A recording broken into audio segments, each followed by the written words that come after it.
Welcome back, folks, to World of Warships Legends. I'm Soopa-Dave, and today we have the battleship Tier 6 Diker or something like that. I'm not sure how to pronounce it, guys.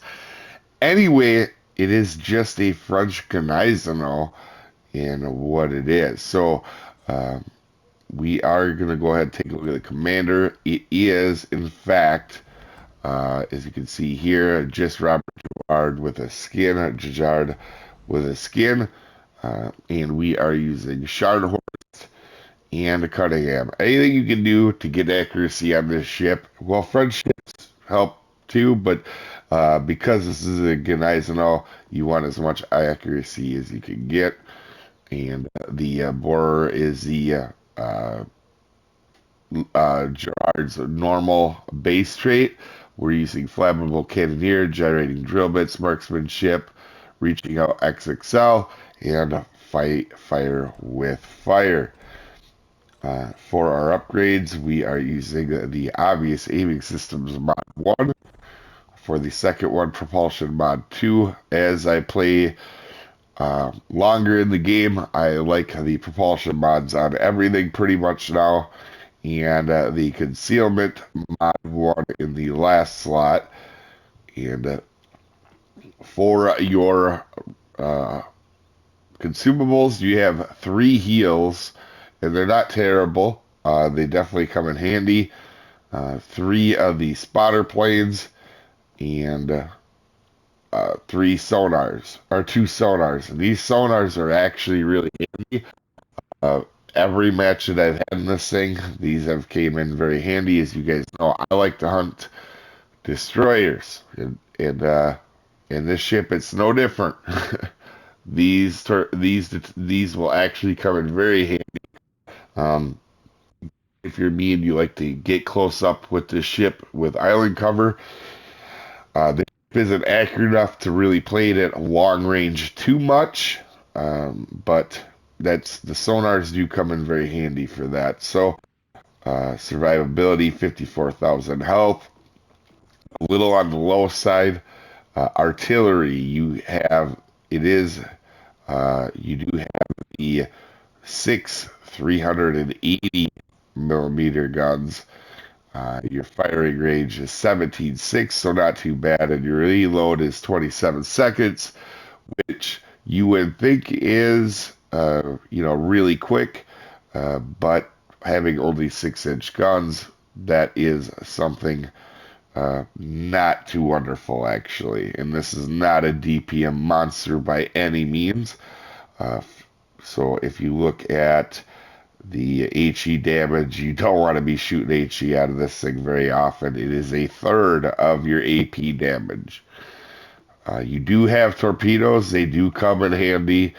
They are 7.5 kilometers, but a lot of times you do end up putting this close in. Also, one thing to note on this ship, the secondaries, you do have 22 of them, and they are 5.8 stock, so they really don't get far enough out when you build into them. I think they get to like 10. I can't remember exactly what they are.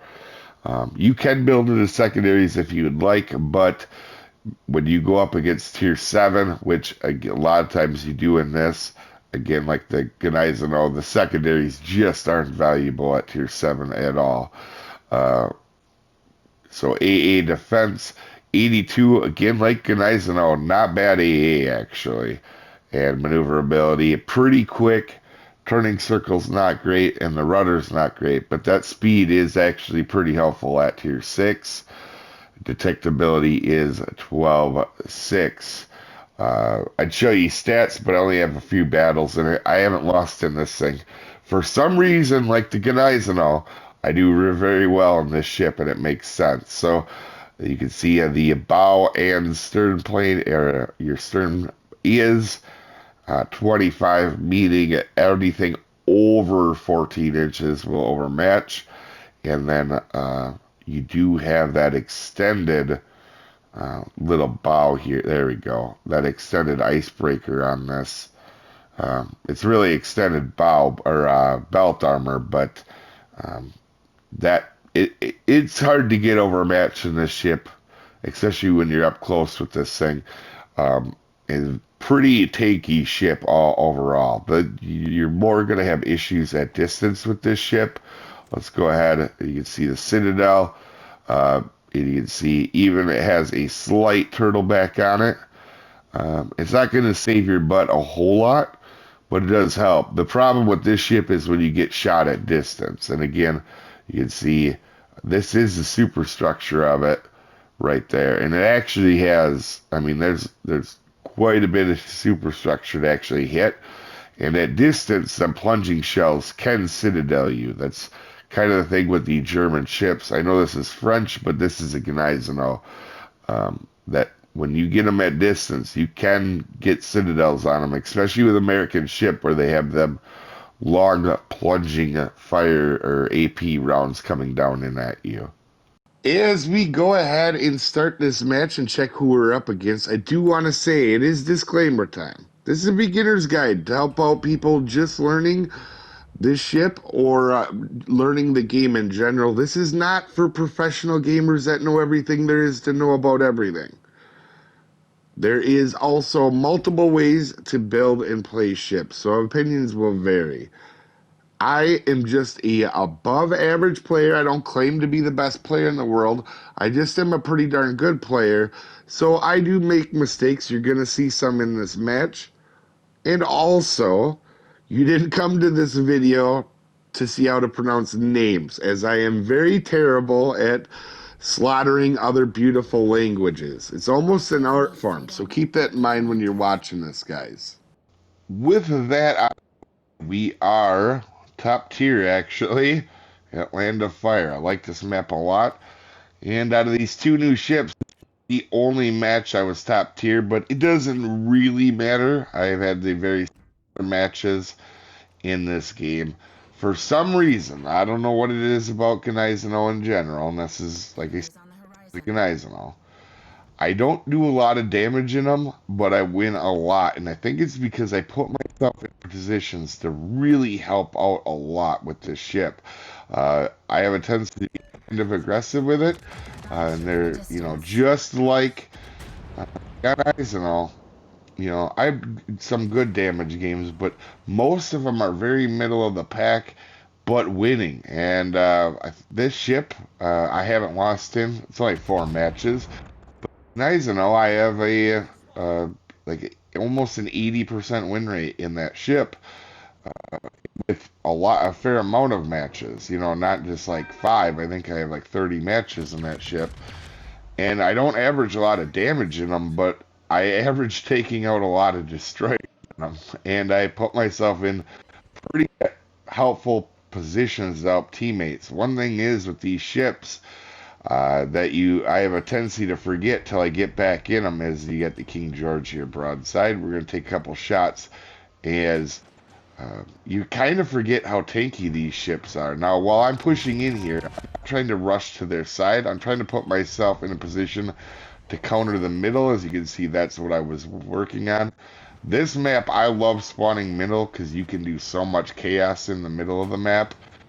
But here you can see this is what we're dealt with.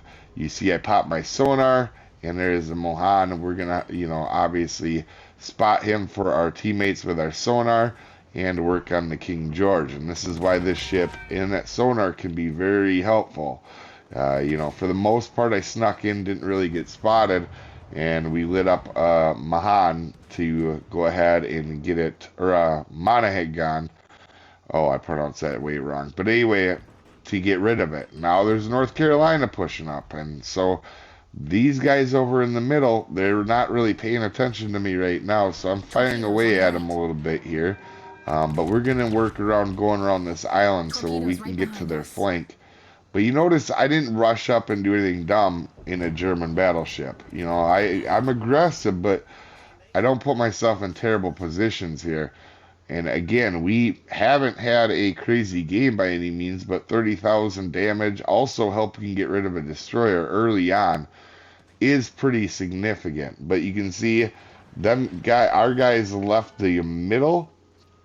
And on this map in particular, you do not want to give up your middle spawn. This middle spawn can be in my opinion, one of the most important middle spawns in the entire game to go ahead and try to keep. And you can see they've kept it, and they're putting our team at a significant disadvantage on the C cap. So we got to get over there and try to take the edge off with that. So, and that's what we're going to do. We're going to work on it. So you notice we're coming out of here to go ahead. All them battleships cannot see me behind the mountain.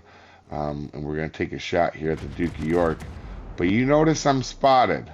What does that mean? That means there's a destroyer in front of me somewhere out here, okay?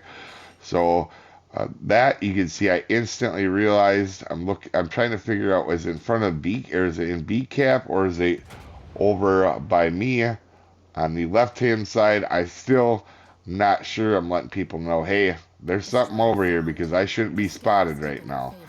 And we're gonna go ahead and take another shot at the Duke of York. And this is the problem with this ship, guys, is it only has 6 shells. It's not super accurate. We got 3 there, so there was half the shells there. And we did get 3 full pens. It's definitely not a bad ship. As you can see, the Achilles is spotted now, so we're going to focus on the Achilles, as our Mahan gets absolutely wrecked there. But, you know, our Mahan did a good job of getting them spotted and trying. So, but we're going to go ahead. We use our back shell on that Connecticut, and like I said, the problem with this ship, as you can see, I did not pay attention on that airdrop till it was too late. The thing with this ship is the inaccuracy, which is not terrible for a German ship, but as a whole, it's still not wonderful.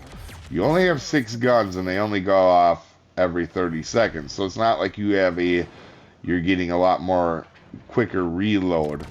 You know, like Gneisenau on my build, I think is like 24 seconds. This one's still close to 30.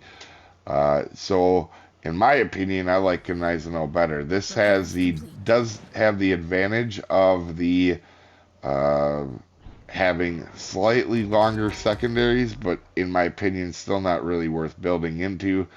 But you can see we're dodging and weaving. I'm making sure I'm not giving up a whole broadside to the enemy team while they're shooting at me, but I can't just drive in a straight line because I'll eat torpedoes. That guy clearly is still out there in front of us, and I definitely want to make sure I am not eating torpedoes, is we're going to try to get rid of the Duke of York. So we know we're the closest person to him because we're located, so we do not want to just sail around in a straight line. Also, there's a Connecticut there. We're going to try to take shots there in the meantime. You can see I do have a destroyer kind of right near me, so I am, you know, I want to be in this position to try to help out and take that destroyer out. As you can see, we're going to try to help on the Connecticut. But there is another Connecticut. Now, one thing with these 2 ships, as you can see, the torps passed by, so I'm glad I was dodging ahead of time. We're going to hit our sonar just in case he's trying to hide behind them islands in front of us. That's kind of what I thought the destroyer was going to do. Now, you're going to see me turn out here. 2 reasons. I kind of think the destroyer is going to that island to my right, and also, I don't want to be in range, as we do get a citadel. I don't want to be in the range of all these airstrikes here. I don't have the health for it anymore. So I want to play at distance, and, you know, with the other Connecticut is now gone. But I don't want to play that distance game with I don't want to play in the hands of the other Connecticut. If you end up charging them, they just can drop bombs on you, or torpedo planes on you, and they're going to take 20 to 30,000 off you, especially if you're driving in a straight line. So we're going to play a little bit at range game here, and I'm more worried about the destroyer, in my opinion. This battleship that's starting to run away, I don't care about, really, in the scheme of things. For the most part, I would much rather get rid of the destroyers because we're down to our last destroyer. Now, odds are we're probably going to win this game, right? But you know, having a destroyer advantage, never underestimate it. So that's what I'm trying to focus on. I'm not even shooting at Connecticut. And I think I actually was right. I think that destroyer did go behind that island, because I think here in a second you're actually going to see some torpedoes come out at some point to our friendly. And we're going to go ahead and take another shot here at the Connecticut. And you can see it. I don't know why I have not the best, or why I have such good luck with Gneisenau, even though I don't like it much as we get our kill. Just one of them things. I don't know. I think I'm much more aware of my positioning when I'm in a Gneisenau, because your guns are very limited tools on this. But you can see I'm spotted now, so I know he's in front of me. Like now you can see the torps coming out. So my thought process on him going behind the island was probably right. That's probably what he did in fact do. So we're going to continue to push up here. Now, again, haven't had the greatest damage game in the world, but this is what it is every time in this ship. It's like 80,000 damage, and we help get rid of destroyers. We help get rid of the other destroyer, and now the Monahan has showed himself. We're going to take some health off right there, and help out our destroyer. As you can see, our destroyer is doing a good job. I can't remember what destroyer that is, but he's definitely doing solid here on this fight. But we're going to go ahead try to help finish him off here, because you don't want any help off your destroyer when there's still another one out there somewhere. And I didn't realize this destroyer was going to in fact show himself right away. But so you can see we did kind of help with all three destroyers. And we're kind of a reason to get rid of them. We also had a cap. While we didn't have amazing damage numbers, and Gneisenau is not really going to always do that, we did help quite a bit. Also, sorry about the mic, guys. It's been an ongoing problem. We've spent probably $800 or $900 trying to solve it. We're kind of have it figured out, but now I have to get all the videos stocked up that I had off of the PlayStation before we can fix that problem. Anyway, you guys have a wonderful day, and I will see you next time, folks. Have a good one.